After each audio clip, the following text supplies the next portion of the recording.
사랑하고 축복합니다. 제가 시를 잘 쓰지도 못하고 많이 암송하지 못하는데 자주 머릿속에 떠올리고 암송해보는 시가 한 편 있습니다. 우리 박 목사님보다는 2회 정도 선배님 되시고 제가 섬겼던 교회에 부목사님으로 먼저 계셨던 목사님이신데 강주에서 목회하시다가 몇 년 전에 은퇴하시고 시골에 집을 하나 구해서 수리해서는 조용하게 생활하시는 전형적인 목회자이십니다. 또 한쪽 팔을 쓰지도 못하시는데도 나름대로 아주 열심히 하나님의 종으로 살았던 정돈하 목사님의 시입니다. 이미 한두 번 들은 분도 계실 것입니다. 사람이 제일이라 하고 싶습니다. 목수는 나무가 제일이라 하고 석수는 돌이 제일이라고 하고 목사는 사람이 제일이라 하고 싶습니다. 헌금할 사람도 있어야 되고 청소해야 될 사람도 있어야 하고 주의 사자를 욕하면 벌 받는다고 말해줄 사람도 있어야겠지만 도둑이라도 좋고 바람난 여자라도 좋습니다. 주의 말씀에 부딪힐 사람이면 누구라도 좋습니다. 목수는 관을 짜고 석수는 비석을 다듬겠지만 목사는 사람의 영혼을 주님의 품에 잠재울 것입니다. 우리가 설교하면 부정적인 이미지가 좀 보편적으로 강합니다. 설교는 지루하고 따분하고 했던 이야기 또 하고 괜히 엄한 사람을 가르치려고 덤벼들고 뭐 그런 것으로 생각해서 아주 평가가 좀 부정적인 면들이 많습니다. 그런데 좋은 평가보다 부정적이거나 비판적인 시각이 많음에도 불구하고 안 할 수 없는 것이 설교입니다. 그래서 어떤 경우 설교를 듣는데 막 힘이 생기고 새로운 시각이 열리고 새로운 소망이 생기고 또 새로운 세계가 펼쳐집니다. 그래서 어려서부터 설교를 많이 듣고 그 말씀대로 살아보려고 애쓴 사람들은 전부 다 국가의 리더거나 또 세계적인 글로벌 리더들이 다 되어 있는 것을 종종 보게 됩니다. 그분들의 삶을 보면 너무 놀랍습니다. 오늘 사도 바울이 비시디아 안디옥에서 설교를 지금 하고 있습니다. 설교를 마쳤는데 사람들이 너무 감동을 받아가지고는 다음 안식일, 그러니까 일주일 뒤에 또 그 말씀을 해달라고 요청을 합니다. 얼마나 신이 났겠습니까? 설교하면 사람들이 졸기도 하고 따분해 하는데 다음 안식일에 또 해달라고 요청을 할 정도니 신이 났습니다. 42절 그들이 나갈 새 사람들이 청하되 다음 안식일에도 이 말씀을 하라 하더라. 고고하게 발굴해야 하면 그 당시에 비시디아 안디옥에는 약 50만의 인구가 사는 큰 도시였고 한 강당에 보니까 5천 명이나 들어갈 수 있는 그런 터도 발굴이 되었다고 합니다. 다음 안식일에 또 말씀을 전해달라, 설교를 해달라 요청을 받았을 때 바울의 마음에 어떤 생각이 들었을까요? 아마 다 예수님 믿을 생각이다, 그런 기대감을 갖고 기뻐했을 것입니다. 근데 믿고 받아들이는 사람도 있었지만은 오히려 핍박하고 박해하고 바울과 바나바를 쫓아내려고 하는 사람들도 있었습니다. 바울 입장에서 보면 바울은 이 자신이 전하는 복음, 자신이 말하려고 하는 이 말씀에 미친 사람입니다. 아예 골똘하게 빠져들었고 이것이 유일한 인생의 소망이다라고 생각한 사람입니다. 제가 신학교를 가려고 하는데 교회 앞에 있는 슈퍼마켓의 아저씨가 자기는 교회도 안 다니는데 저를 앉혀놓고는 이야기를 하더군요. 학생, 목사가 되려고 하면 반쯤 미쳐야 돼. 미쳐야 그 일에서 성공하지. 이것저것 한눈 팔고 계산하면 절대 성공할 수 없어. 슈퍼마켓의 주인 아저씨가 한 이야기입니다. 그런데 종종 떠오릅니다. 정말 미친 사람은 목회도 잘하고 사람도 많이 따르고 그 분야에 탁월한 사람이 되어가더군요. 가끔 우리 교회 강당에 오는 황동환 목사 뭐 이런 분은 아예 미친 사람입니다. 매년 한 번씩 제가 가는데 가서 보면 밤 11시, 12시, 1시, 2시에 청년들, 학생들 불러 모아가지고 성경 가르친다고 그러고 있습니다. 그러니까 청년들이 수천 명이 모이는 거죠. 미치지 않고는 제정신 가지고는 그렇게 목회하고 그렇게 말씀을 전하기가 쉽지 않습니다. 바울도 바로 그런 사람입니다. 바울은 당대의 최고의 자리에서 공부한 사람입니다. 가마리엘 문화에서, 요즘 같은 서울대 법대에서 헌법 교육을 잘 받은 사람입니다. 그리고 바리새파에 속해서 독립운동한 그룹의 그 율법을 따라 아주 열심히 살아서 애국지사 부류에 들어간다 볼 수 있는 그런 사람입니다. 베냐민 지파 사람입니다. 그리고 또한 로마 시민권을 가지고 있었습니다. 로마 시민권만 가지고 있어도 노예들을 부리면서 살 수 있는 유복한 자리에 그냥 평안하게 살 수 있는 사람입니다. 그리고 또 직업인으로서는 텐트 메이커, 천막 짜는 기술이 있었습니다. 길리기아 다소성 자기 고향에 그 텐트 만드는 그런 회사가 있었다고 하지 않습니까?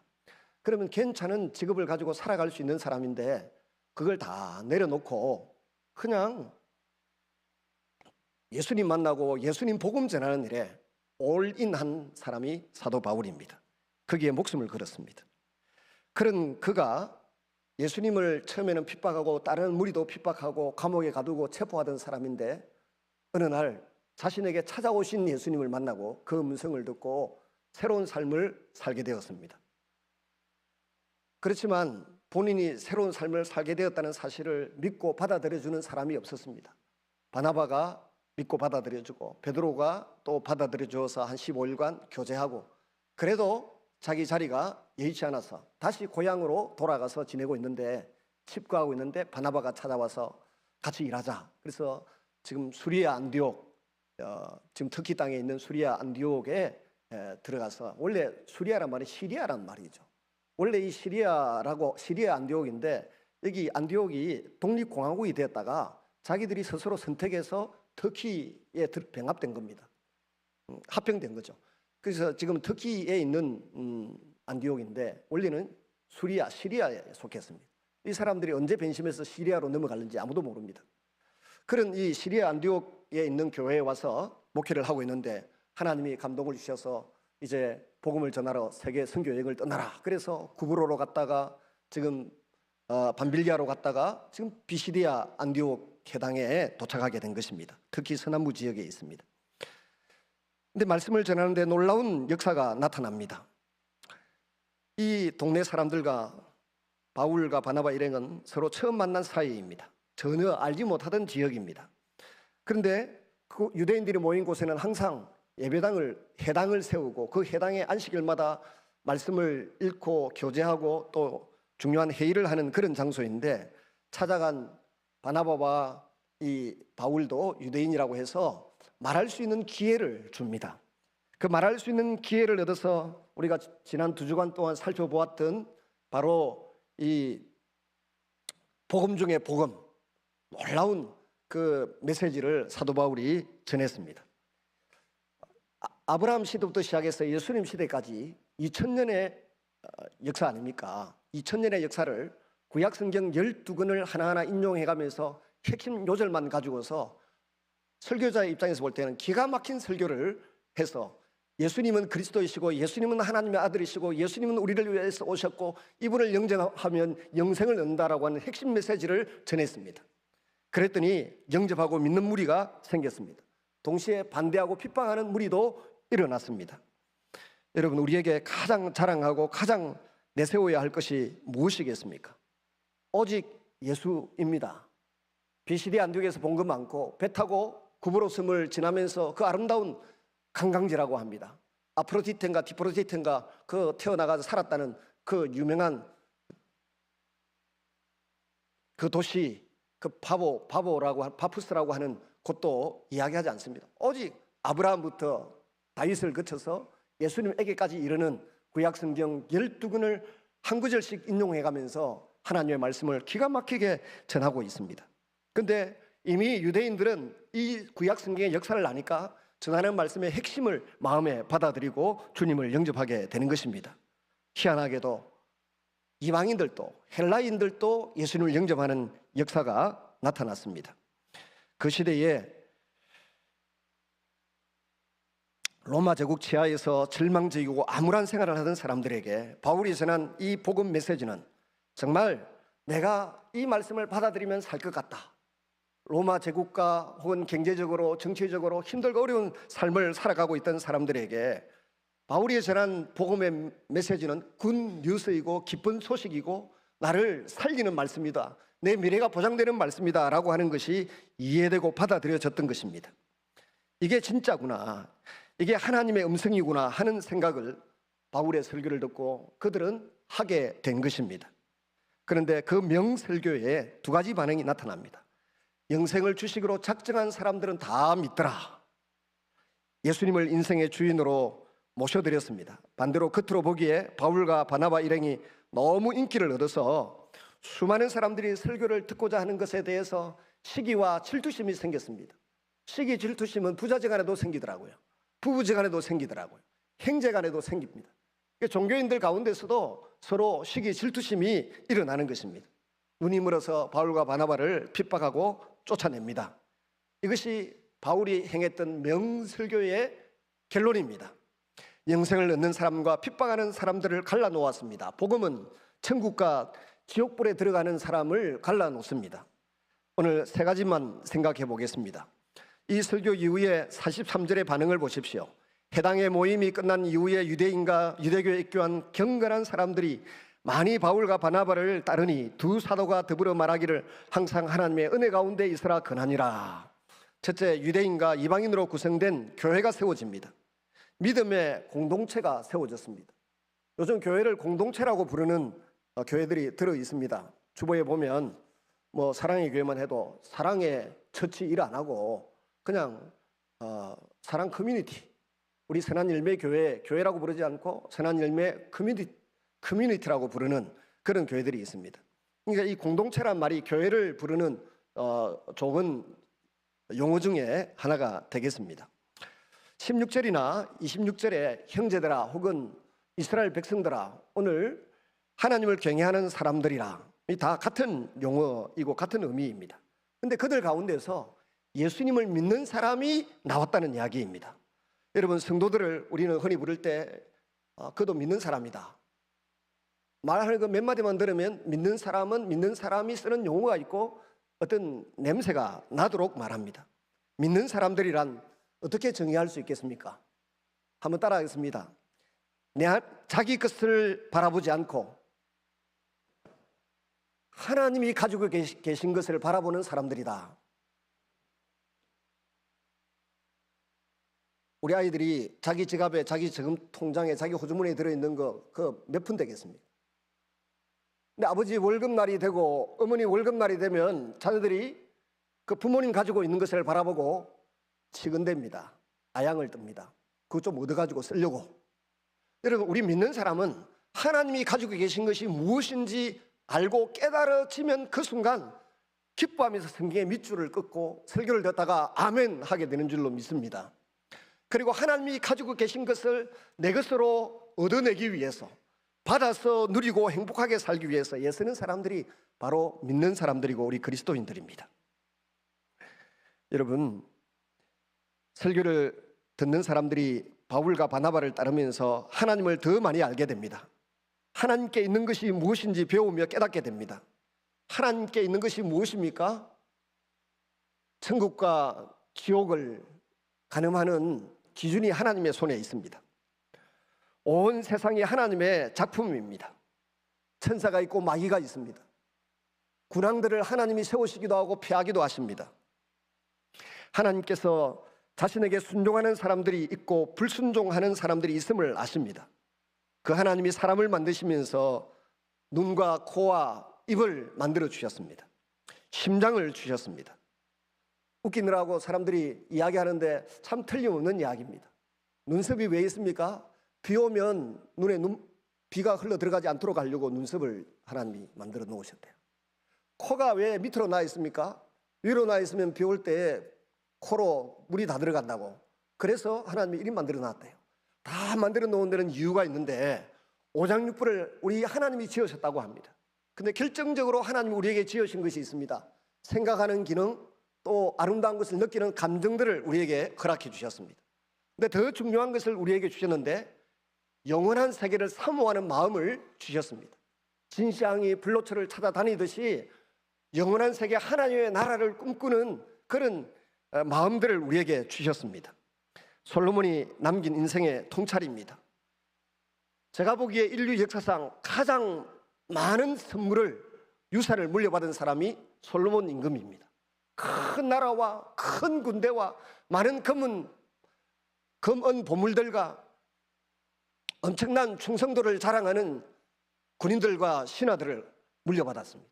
그런데 그가 성전 짓고 왕궁 짓는 기간 동안에는 나름대로 하나님 말씀대로 살았지만 우리가 볼 때는 정상적이다 싶은 주변에 있는 나라와 우호관계, 동맹관계 이런 것을 제대로 맺기 위한 명분을 가지고서, 핑계를 가지고서 천여 명의 왕후 비빈 첩들을 거느리게 되었습니다. 그리고 마음이 홀려서 하나님을 떠나고 하나님이 나타나셔서 말씀하셔도 부인하고 떠나고서는 그냥 허랑방탕한 생활을 최소 17년에서 한 20년을 살았습니다. 그 모든 것을 다 낭비했습니다. 그리고는 뒤늦게 깨닫고 후회하고서 지은 책이 있는데 그게 전도서라고 하는 책입니다. 이 전도서는 그래서 비용이 엄청나게 든 돈이다, 돈이 든 책이다. 그가 깨닫고서 기록한 이 전도서 3장 11절에 하나님이 모든 것을 지으시되 때를 따라 아름답게 하셨고 또 사람들에게 영혼을 사모하는 마음을 주셨느니라. 그러나 하나님이 하시는 일의 시종을 사람으로 청량할 수 없게 하셨도다. 전도서 3장 11절 말씀입니다. 하나님이 모든 것을 지으시되 때를 따라 아름답게 하셨고 봄에 피는 꽃이 있고 여름에 피는 꽃이 있고 가을에 피는 꽃이 있고 심지어 겨울에 자라는 겨울초도 있더라고. 겨울초. 다른 계절에는 죽은 듯이 지내는데 때가 되면 피어납니다. 우리 사람도 보면 20대, 30대 이때가 가장 이쁘고 아름답고 근력도 좋고 머리도 잘 돌아가고 가장 좋을 때입니다. 그 이후에는 조금씩 우리의 세포가 이렇게 노쇠화되기 시작하고 소멸되고 새로운 세포가 생기고 그러지 않습니까? 근데 나이가 들어가면 들어갈수록 아름다워지는 사람들이 있습니다.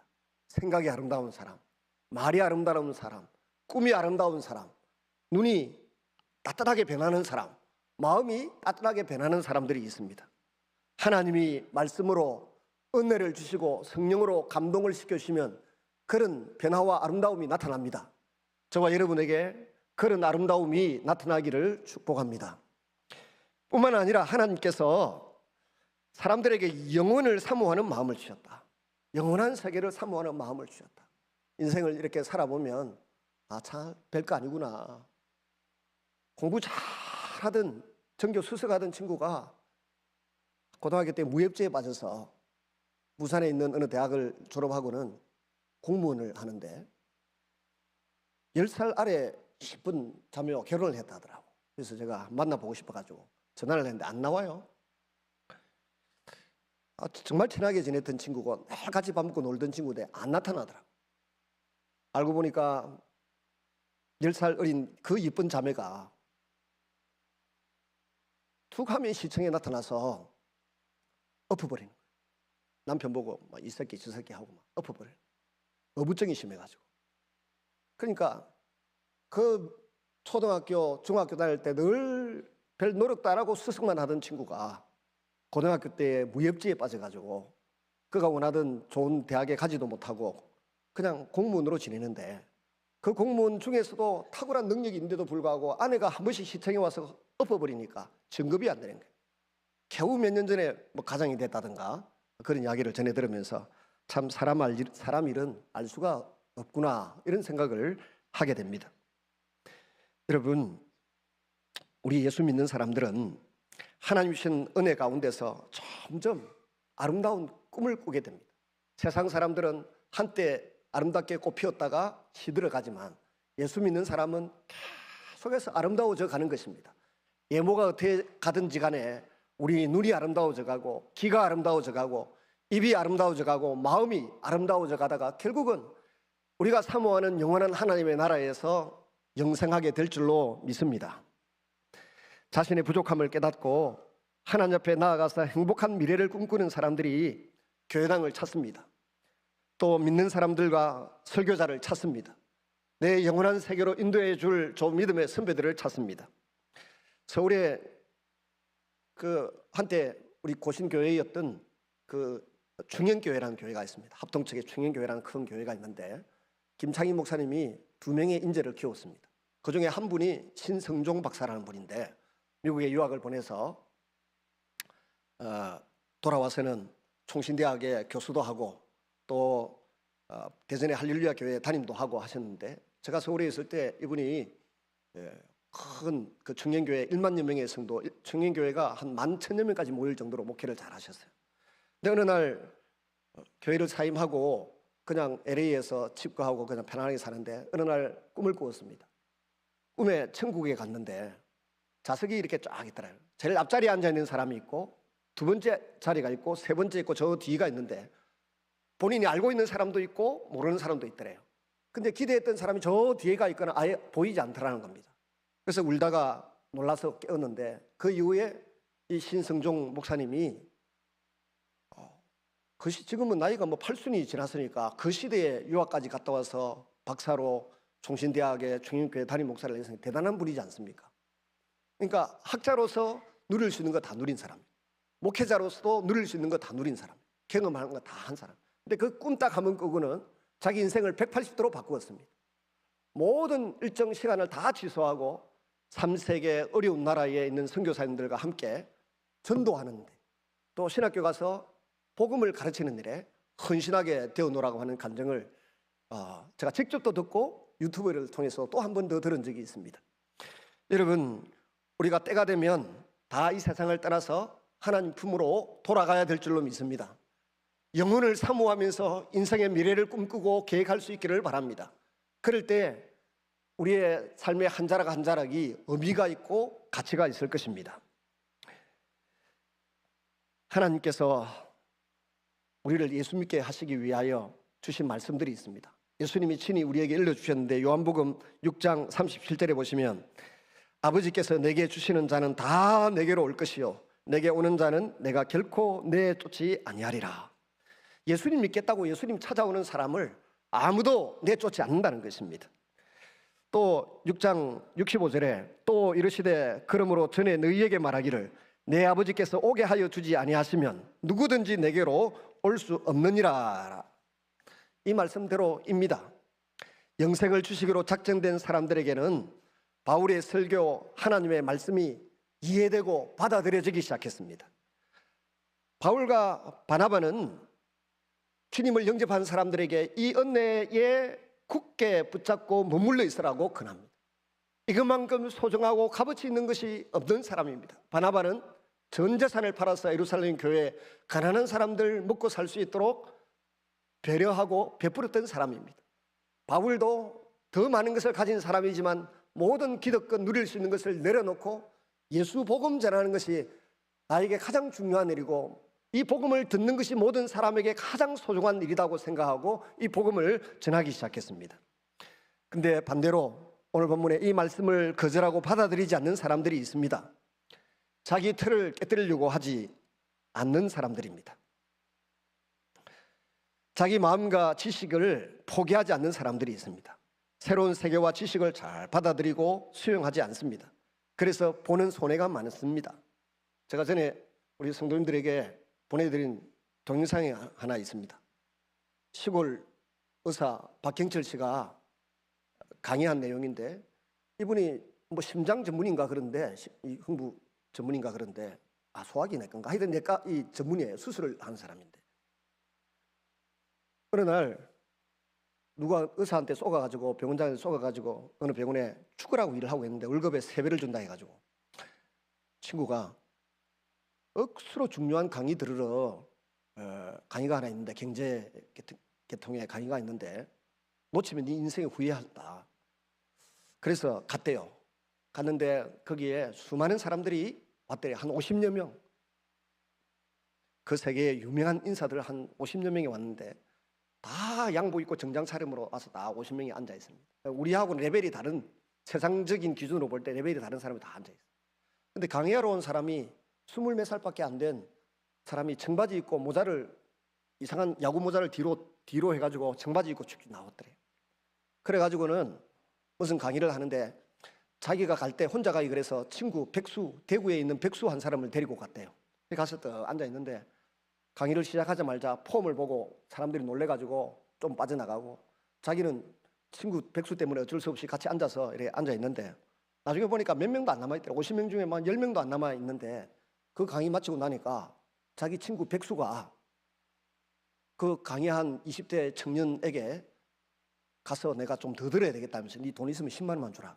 그 10만 원을 들고 그 강의한 사람에게 쫓아가더래요. 그래 밤새도록 술 마시고 고기 구워 먹고 새벽 2시까지 그렇게 그 친구한테 강의를 다 듣고 난 이후에 하는 말이, 나도 먹고 살 수 있도록 하나만 가르쳐도 그랬대요.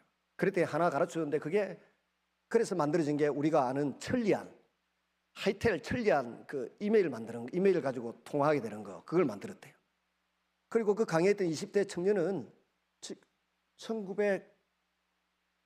1907년 기준이든가 2007년 기준이든가 2017년 기준이든가 총 자산 가치 2조 원이 넘는 회사를 세웠더랍니다, 우리나라에. 그리고 그 따라갔던 백수, 그 말귀를 알아들은 백수도 포철 사옥 옆에 또 동일한 크기의 큰 사업체 건물을 빌딩의 소유자가 되고 엄청난 그 부를 찾은 사람이 됐대요. 50명의 한국에 수준 있는 사람들이 강의 들고 앉아 있었지만은 알아들은 사람은 한 사람밖에 없었다는 겁니다. 여러분, 예수님이 좋은 분이다라고 하는 것을 알아듣는 사람이 이 세상에 많지 않습니다. 어떤 사람만 알아듣느냐? 영생을 주시기로 작정된 사람만 알아듣는 줄로 믿습니다. 이 사실을 깨달은 존 칼빈이 장로교의 창시자인데, 이 장로교의 창시자인 존 칼빈이 이렇게 말했습니다. 성경을 이해하는 데 5가지 중요한 교리가 있다. 이것이 영생에 이르는 길이다 하면서 강의했어요. 첫째, 전적인 타락. 모든 인간은 전적으로 타락했다. 옷 입고 화장하고 이쁘게 앉아있고 지위와 신분이 있어서 고만고만하게 앉아있지만 술 먹여보세요. 다 김호중이처럼 짐승 같은 짓을 합니다. 그런데 이렇게 전적으로 타락해 있는 인간들 가운데 하나님이 무조건적으로 선택을 하셨대요. 그리고 무조건적으로 선택한 그 사람을 위하여 우리 주 예수님이 죽어주셨다는 것입니다. 십자가에서. 좀 쉽게 표현하자면 창원의 인구가 100만 명입니다. 마창진 합쳐서 100만 명입니다. 그 중에 예를 들어 하나님께서 무조건적으로 선택했다고 하는 사람은 10만 명이다 칩시다. 예수님이 오셔서 죽으셨는데 예수님이 오셔서 죽은 사람이 100만 명을 위하여 죽은 사람, 누구를 100만 명을 위해서 죽었을까요? 10만 명을 위해서 죽었을까요? 10만 명입니다. 이 10만 명을 위해서 죽었었다는 표현을 존 칼빈이 이야기를 성경에 무조건적으로 구원하기로 선택한 사람 10만 명이다 이 말이에요. 그리고 무조건적으로 하나님이 선택하셨는데 예수님이 십자가에 죽으시고 부활하셨는데 그 일은 누구를 위해서? 이 10만 명을 위해서 죽으시고 부활하셨다는 겁니다. 이걸 가리켜서 제한된 구속이라 그럽니다. 첫째는 전적인 타락, 두 번째 무조건적인 선택. 앞으로 착하게 산다, 헌금을 한다 안 한다, 전도를 한다 안 한다 상관없이 무조건적으로 하나님이 10만 명은 선택했다. 그리고 예수님은 이 10만 명을 위해서 십자가에 죽으시고 부활하셨다. 이게 제한된 구속이에요. 그러니까 영생을 주시기로 작정한 자란 바로 그런 사람들을 가리킵니다. 칼빈의 개념입니다. 그리고 이 사람들이 예수 믿도록 하시기 위하여 하나님께서는 불가항력적인 은혜를 부어주시는데 성령의 감화와 감동이 있어서 예수 안 믿고는 안 될 상황으로 몰고 가신다는 겁니다. 그리고 5번째는 이런 사람들이 예수님을 믿고 난 이후에 부단히 인내하면서 성도가 인내하면서 살아가다 보면 영생에 이르게 된다 이 말입니다. 그러면 이 불가항력적인 은혜를 받는 사람들이 어떻게 은혜를 받냐? 저 같은 기질을 가진 사람은 예수 믿을 기질이 아니에요. 근데 어느 날 신체 검사를 하니까 색약이래. 정록색약. 그때는 운전면허증도 안 준다 그랬어요. 어릴 때부터 이상했습니다. 학교 가기 전에 아침에 6시, 7시에 소들을 마을에 있는 산 기슭에다가 풀어놓으면 학교 갔다 와서 오후에 이제 공동묘지 같은 데서 우리 집 소가 어디 있는가, 저희 집에 소가 항상 3마리 정도가 있었습니다. 커다란 소 2마리, 작은 송아지 1마리 아니면 2마리 정도가 늘 있었어요. 찾아보면 다른 친구들이나 어른들은 보고 소 저기 있다, 저기 계곡에 저 곰탕에 저 지금 지나가네, 색깔 보니까 너그 소다. 내 눈에는 안 보이는 거예요. 나무 색깔하고 어우러져 가지고 보이지 않는 겁니다. 이게 뭐지 했는데 초등학교 5학년쯤 되니까 이 시력 검사, 뭐 색 검사를 하는데 정록색약인 거예요. 자연계 공구도 갈 수 없고 사관학교도 갈 수 없고 너무 힘들었습니다. 사춘기 때에 내 인생에 내가 갈 수 있는 곳이 없다는 것을 깨달았을 때 주님 외에는 나를 받아줄 데가 없더라. 소위 말하면 내가 눈빙신인데 뭐. 근데 이게 요즘도 보니까 무슨 어떤 차트나 그림 같은 거 볼 때 색깔이 여러 개 나오면 안 보이는 거예요. 이게 구분이 안 되는 겁니다. 저는 색깔을 구분하지 못해서 예수님께로 나아간 사람입니다. 어떤 사람은 사별의 아픔 때문에, 어떤 사람은 몸이 병들어서, 어떤 사람은 상실의 고통 때문에, 어떤 사람은 일이 자기 마음대로 풀리지 않는 것 때문에 예수님을 영접하고 주님 품에 안긴 사람들이 있습니다. 이런 일들을 계획하시고 이끌어 가시는 분이 우리 하나님이십니다. 그리고 그런 사람들이 예수 믿도록 섭리하시고 감동을 주시는 분이 성령 하나님이세요. 그래서 성령 하나님이 불가항력적인 은혜로 예수님을 믿을 수 있도록 이끌어 가신다는 겁니다. 안 만날 사람을 괜히 만나가지고 예수님 믿게 되고, 겪지 않아야 될 고통을 겪으면서 예수님께로 나아가서 도움을 요청하게 되는 일들이 일어나게 되는 것입니다. 여러분, 그런 사람들이 사실 세상에서는 손해를 많이 봅니다. 근데 예수님 믿고 나면 모든 것이 한순간에 다 회복되는 일이 일어납니다.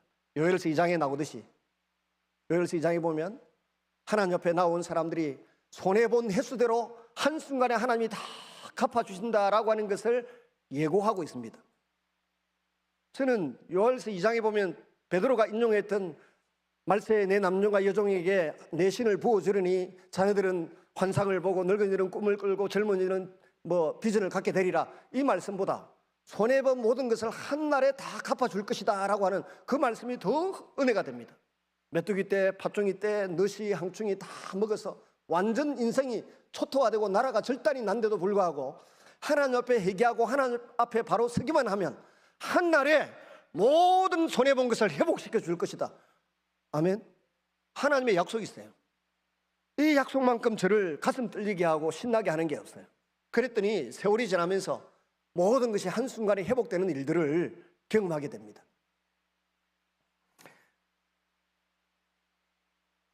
우리 나라에 유교 문화가 있습니다. 죽은 조상들에게 제사를 잘 지내야 자손들이 행복하고 복을 받는다는 생각에 지배당하고 살아왔습니다. 또 도교 무속 문화가 있습니다. 이 무속 문화가 유교와 결합해서 우리가 조상을 신으로 또 귀신으로 모시고 제사를 지냅니다. 근데 이사 날짜 하나도 제대로 잡지 못하고 결혼식 날짜 하나도 제대로 잡지 못하는데 우리 예수 믿는 사람은 그런 것에 전혀 지배당하지 않고 마음대로 이사 가고 마음대로 결혼식 날짜 잡아가지고 하고 살아도 잘만 먹고 잘만 삽니다. 왜냐하면 하나님이 천지 만물의 주인이시고 상황과 환경을 섭리하시기 때문에 그렇습니다. 근데 이제는 그런 생각들이 많이 희색되었습니다. 유교 문화가, 또 무속 문화가. 근데 여전히 그 생각에서 벗어나지 못하는 분들이 있습니다. 남아 선호 사상에 매여 있습니다. 마찬가지로 유대인들과 이방인들이 자신들이 갖고 있는 내세관이 있고 하나님에 대한 생각이 있습니다. 자신들이 갖고 있는 죄에 대한 해결책이 있습니다. 레위기서입니다. 그래서 바울과 바나바가 오늘 전한 이 설교를 받아들이고 이해를 못하고 있는 것입니다. 믿음은 자기 것을 바라보는 것이 아니라 하나님의 손안에 있는 것을 바라보는 것입니다. 유대인들과 핍박하는 사람들은 자기 것을 고수하고 사수하느라고 천지의 창조자 주재자이신 그분을 바라보지 못한 것입니다. 하나님의 손안에 영생이 있습니다. 하나님의 손안에 상급이 있고 부와 기가 있습니다. 재물이 있고 건세가 있고 명예가 있습니다. 이 점을 바라보지 못했습니다. 제가 사무엘상 2장을 읽다가 한나가 하나님 앞에 찬양하며 기도한 내용이 나옵니다. 거기에다가 거름더미에서 일으키시며 또 어떤 귀족의 반열에 세우시며, 제가 그거 보는 순간 하나님이 이런 분이라고 하면, 나를 귀족의 반열에 세울 수 있다고 하면 이런 분을 믿어야 안 되겠나, 그런 생각이 들어서 빨리 밑줄을 그었습니다.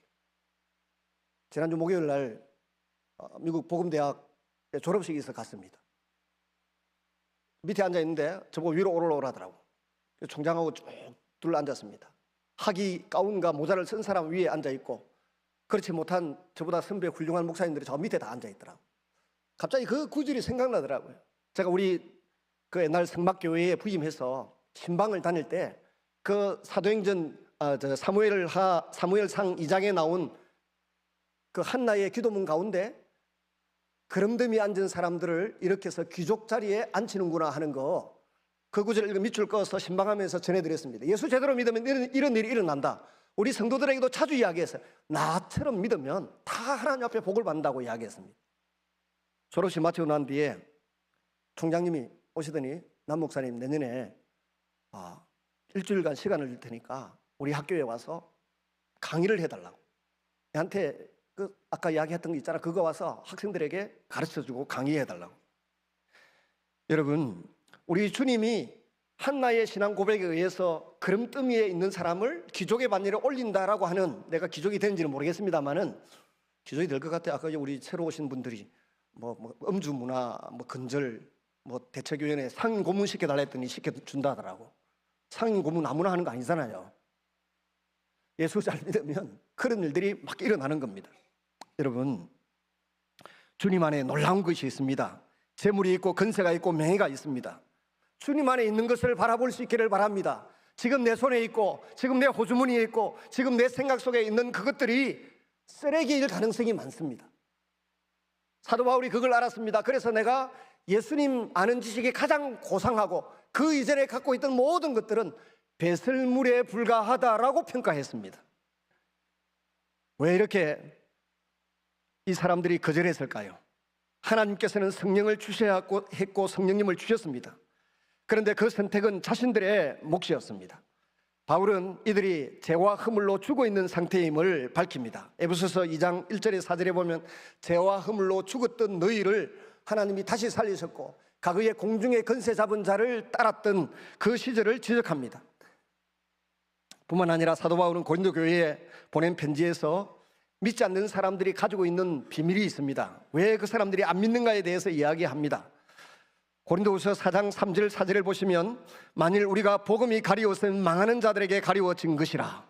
그 중에 이 세상 신이 믿지 않는 자들의 마음을 혼미하게 하여 그리스도의 영광의 복음의 강체가 미치지 못하게 함이니 그리스도는 하나님의 형상이니라.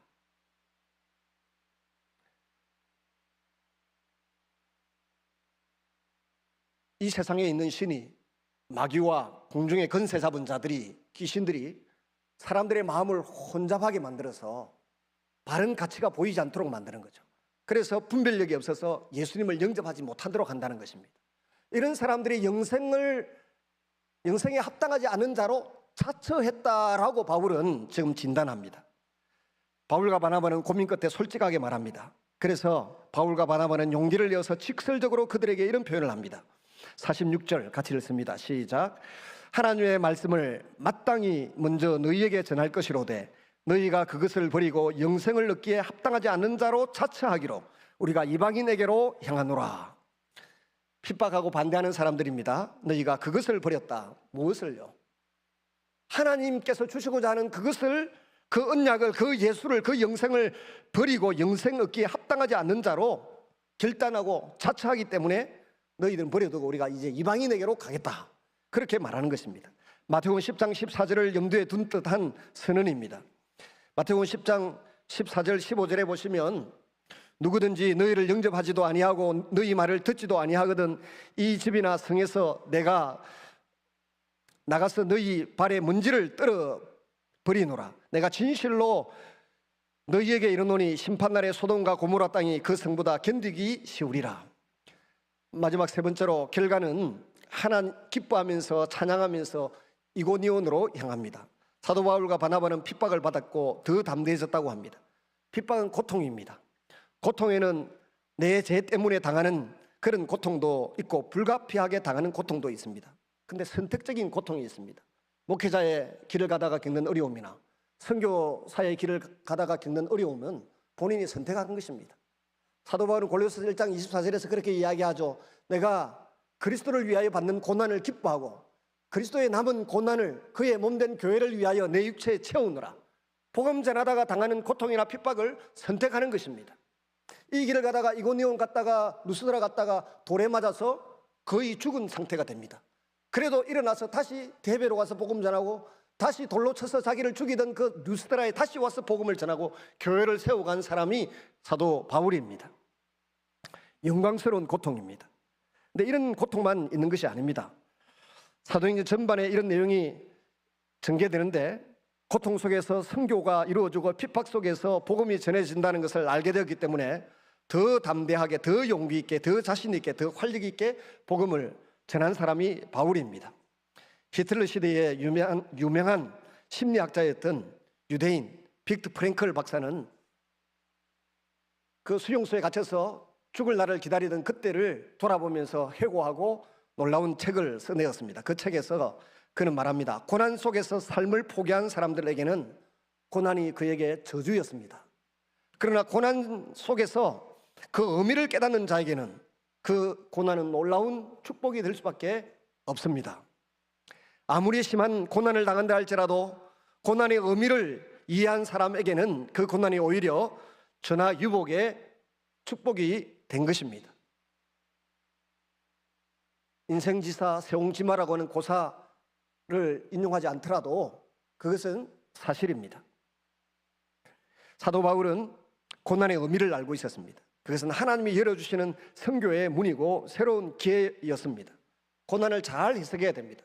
바울도 한때는 고난을 당할 때 그 고난의 의미를 잘 몰랐습니다. 고린도후서 1장 8절 9절에 보면 내가 아시아에서 당한 고난이 엄청났다는 겁니다. 그래서 죽는 줄 알았다. 사형 선고를 받은 줄 알았다. 나중에 그 고난의 의미를 알고 보니까 나를 더 순결하고 깨끗한 믿음의 사람으로 만들기 위한 하나님의 섭리였고 계획이었다라고 말합니다. 군대 입대를 했는데 기본 훈련을 삼사관학교에서 16주를 받습니다. 근데 사주를 어떤 데는 하루 종일 일주일 내도록 차리엇 이것만 가르칩니다. 차리엇 경례 이거 제대로 하는 대통령은 내가 본 적이 없습니다.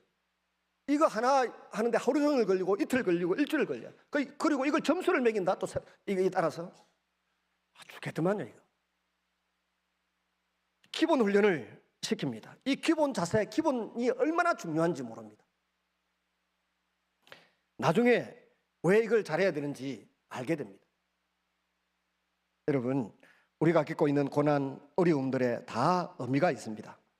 그래서 하나님의 섭리적인 고난이 있는데 하나님의 큰 역사와 드라마 속에서 이루어지는 사건입니다. 하나님의 지혜와 하나님의 능력이 여기에 함께하고 있습니다. 하나님의 사랑이 거기에 함께하고 있다는 것을 믿는 것입니다. 바울과 바나바는 유대인들에게 지금 이 비시디아 안디옥에서 핍박을 받습니다. 핍박 때문에 한마디 합니다.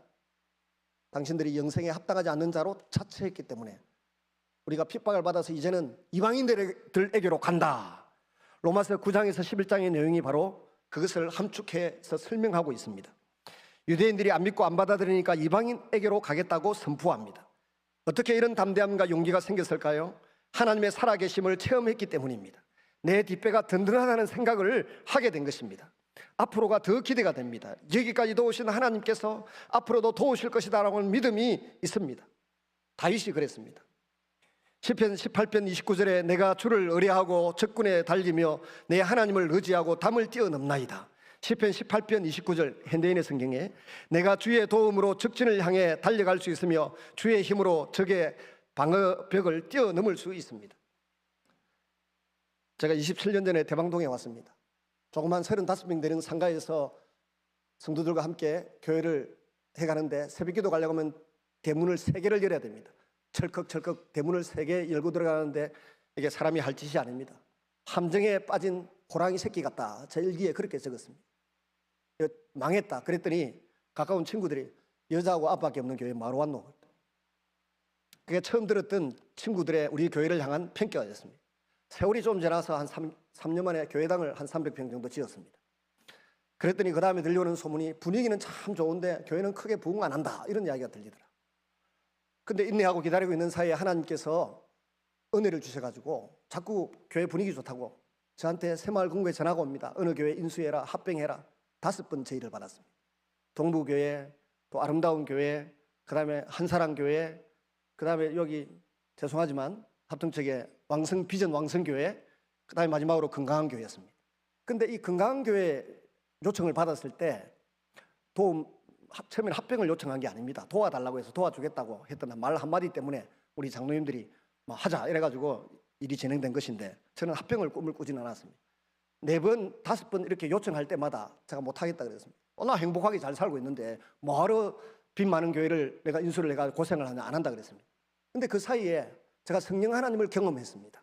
성령 하나님을 경험하고 나니까 한 몇 년 동안 설교 원고도 없었습니다. 지금도 할 수 있습니다만은 보는 것이 더 예의에 맞다 싶어서 보고 합니다만은 몇 년 동안 볼 필요가 없습니다. 기도하면 귀신이 나가고, 기도하면 병이 낫고, 기도하면 사람들이 다가오다가 넘어지기도 하고 놀라운 일들을 경험했습니다. 제게 뒷배가 생겼습니다. 하나님이 정말 우리 아버지이고 하나님이 나와 함께 하신다는 확신을 가지게 되었습니다.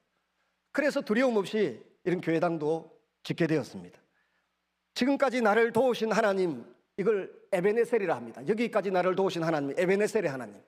에베네셀의 하나님께서 내 미래에도 함께 하실 줄로 믿는다는 믿음이 모험을 가능하게 하고 도전하게 하고 미래에 대한 두려움을 없게 만들어 주셨습니다. 다윗의 고백이 그래서 나오는 것입니다. 여러분, 이 세상에 살아가면서 그냥 아름답게 피는 꽃이 어디 있고 그냥 아름답게 열매 맺는 과일나무가 어디 있겠습니까? 도정한 시인이 아름다운 시를 지었습니다. 흔들리며 피는 꽃이란 시인데, 흔들리지 않고 피는 꽃이 어디 있으랴. 이 세상 그 어떤 아름다운 꽃들도 다 흔들리면서 피었나니, 흔들리면서 줄기를 곧게 세웠나니, 흔들리지 않고 사는 사랑이 어디 있으랴. 젖지 않고 피는 꽃이 어디 있으랴. 이 세상 그 어떤 빛나는 꽃들도 다 젖으며 피었나니, 바람과 비에 젖으며 꽃이 따뜻하게 피었나니, 젖지 않고 가는 삶이 어디 있으랴. 오늘 사도 바울과 바나바가 이 정도의 발언을 할 수 있게 되기까지 그들이 걸어온 길을 한번 생각해 보십시오. 구브로에서 큰 승리를 얻었습니다. 귀신이 떠나가고 서기오 바울이라고 하는 유명한 총독이 예수님 믿고 거듭났습니다. 그런데 아뿔사 밤빌리아에 도착하자마자 전설에 하면 성경을 낭독하는 일을 맡은 마가가 못하겠다 하고 돌아가 버렸습니다. 믿는 사람들 중에도 저런 배신자가 있구나, 마음이 힘들었을 것입니다. 또 삼촌 바나바는 어땠을까요? 면목이 없습니다. 그럼에도 불구하고 계속해서 복음 전하겠다고 비시디아 안디옥 그 산맥을 넘어서 해당에 와서 복음을 전했더니 결과가 나타났습니다. 귀신을 쫓아낸 것도 아닙니다. 병을 고친 것도 아닙니다. 능력을 행한 것도 아닙니다. 오직 설교만 했는데 그 속에서 예수 믿는 사람들이 일어났습니다. 이게 더 놀라운 은사입니다. 더 놀라운 성령의 나타남입니다. 성령 하나님이 나타나셔서 바울이 전하는 이 설교에 사람들이 감동을 받고 은혜를 입어서 예수 믿고 영생 얻는 사람들이 일어났습니다. 유대인 중에도 일어났습니다. 이방인 중에도 일어났습니다. 성령 하나님이 함께해 주셨습니다. 이고니온에 가서 복음 전하다가 또 쫓겨나서 루스드라에 갔습니다. 40년 된 안전병이가, 날 때부터 된 안전병이가 바울의 손에 의해서 일어났습니다. 사람들이 놀라가지고 이 바울과 바나바를 바로 흠에와 서서다, 제우스 신과 또 말 잘하는 어떤 신이다 하고 생각하고 그냥 말로 막 섬기려고 할 정도로 놀라운 이적이 일어났습니다. 근데 맞아 죽었습니다. 사람들이 죽었다고 생각하고 멍석에 말아서 길가에 내놓았습니다. 그럼에도 불구하고 바울은 포기하지 않고 복음을 전합니다. 말씀이 능력이고 말씀이 사람을 살리고 말씀이 영혼을 구원하는 줄로 믿습니다. 우리가 같이 말씀을 들으며 같이 말씀을 배우며 같이 말씀을 붙들고 기도함으로 승리하는 그리스도인이 되시기를 바랍니다. 그런 의미에서 이렇게 해서 귀족의 반열에 세우시는 하나님을 바라보십시오. 내가 망가져 있고 내가 상실의 아픔이 있고 미래가 불안하고 두려운 사람들은 주님의 품에 안기십시오. 수고하고 무거운 짐진 자들아 다 내게로 오라. 내가 너희를 쉬게 하리라. 하나님의 말씀을 받아들이면 하나님이 말씀하신 그대로 우리의 미래가 펼쳐질 것이고 하나님의 자녀로서 당당한 삶을 살아갈 수 있도록 은혜 부어 주실 줄로 믿습니다. 그 은혜가 우리 모두의 것이 되기를 주님의 이름으로 축원합니다. 기도하겠습니다.